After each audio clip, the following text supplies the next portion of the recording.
This is the best way to amend winter soil, because honestly, winter is when soil actually listens. Most gardeners treat winter like a dead season. You know, a pause button where nothing meaningful happens below the surface. That assumption quietly ruins soil. Winter is not a resting period for soil biology. It's more like a slow, deliberate rebuilding phase, and if you work with it instead of against it, spring soil becomes richer, looser, and more resilient without extra fertilizer or frantic fixing later. The best way to amend winter soil is not by forcing nutrients in, but by, well, setting up the conditions that allow soil life to do the work for you while you're not looking. Why winter soil amendment is about structure first, not nutrients. Cold soil doesn't process nutrients the way warm soil does. Microbial activity slows, roots pull back, and soluble fertilizers either sit unused or, quite frankly, wash away. What does continue through winter is physical change. Freeze-thaw cycles fracture compacted layers. Moisture moves minerals downward. Fungi keep growing, even in cold conditions. The smartest winter soil amendment focuses on structure, moisture regulation, and biological habitat. When structure improves, nutrients follow naturally in spring without shock feeding. The core principle is covering soil, not digging it. The single biggest mistake gardeners make in winter is leaving soil bare. Bare soil loses carbon, collapses under rain, and compacts under frost.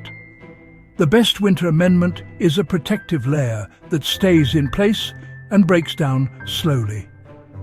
Organic matter laid on top of soil acts as insulation, erosion control, and food source all at once. There is no need to till or mix it in. Soil organisms pull it downward at their own pace, preserving structure and preventing nutrient loss. So, why does layered organic matter beat compost alone? Well, finished compost is certainly useful, but by the time winter rolls around, it's already lost much of its biological energy, you see. Winter soil actually benefits more from partially broken down material that continues decomposing slowly over time. Things like leaves, chopped garden waste, straw, shredded stems, and even torn cardboard all help create a layered system.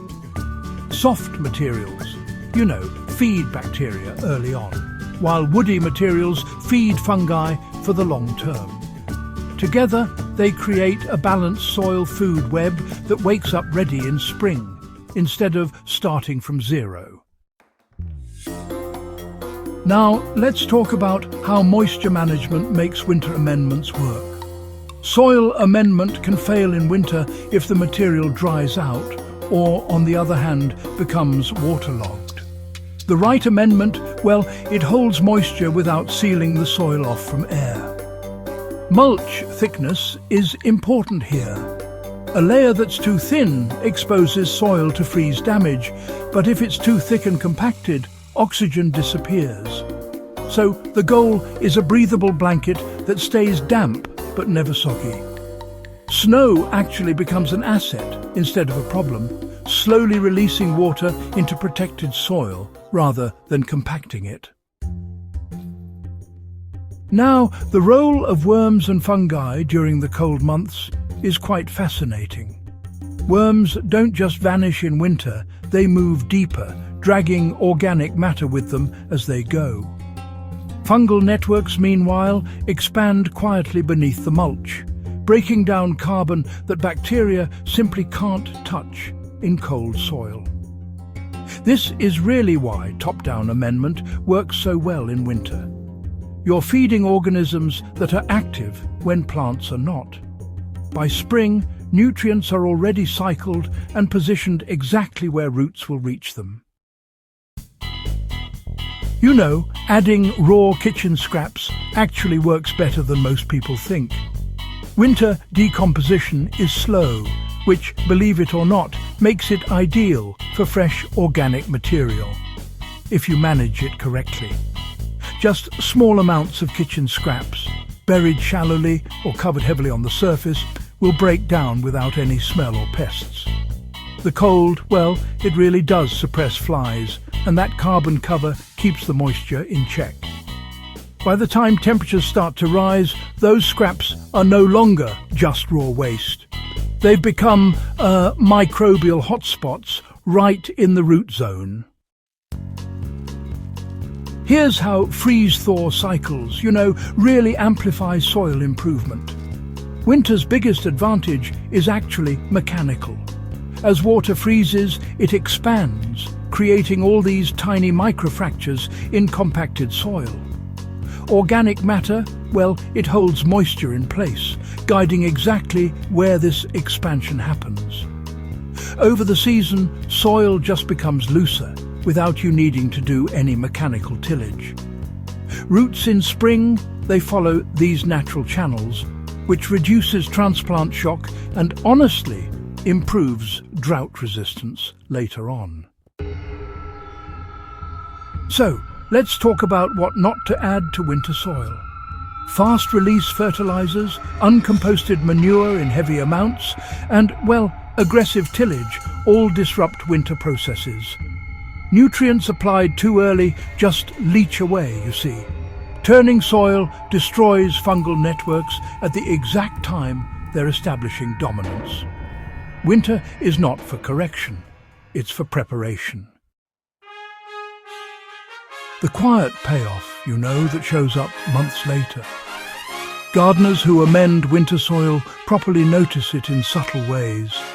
Beds warm faster, water infiltrates instead of pooling, and transplants establish quicker. Pest pressure drops because plants aren't stressed. Fertilizer needs shrink because nutrients are already cycling. This isn't magic, it's timing. Why does this method work every year without adjustment?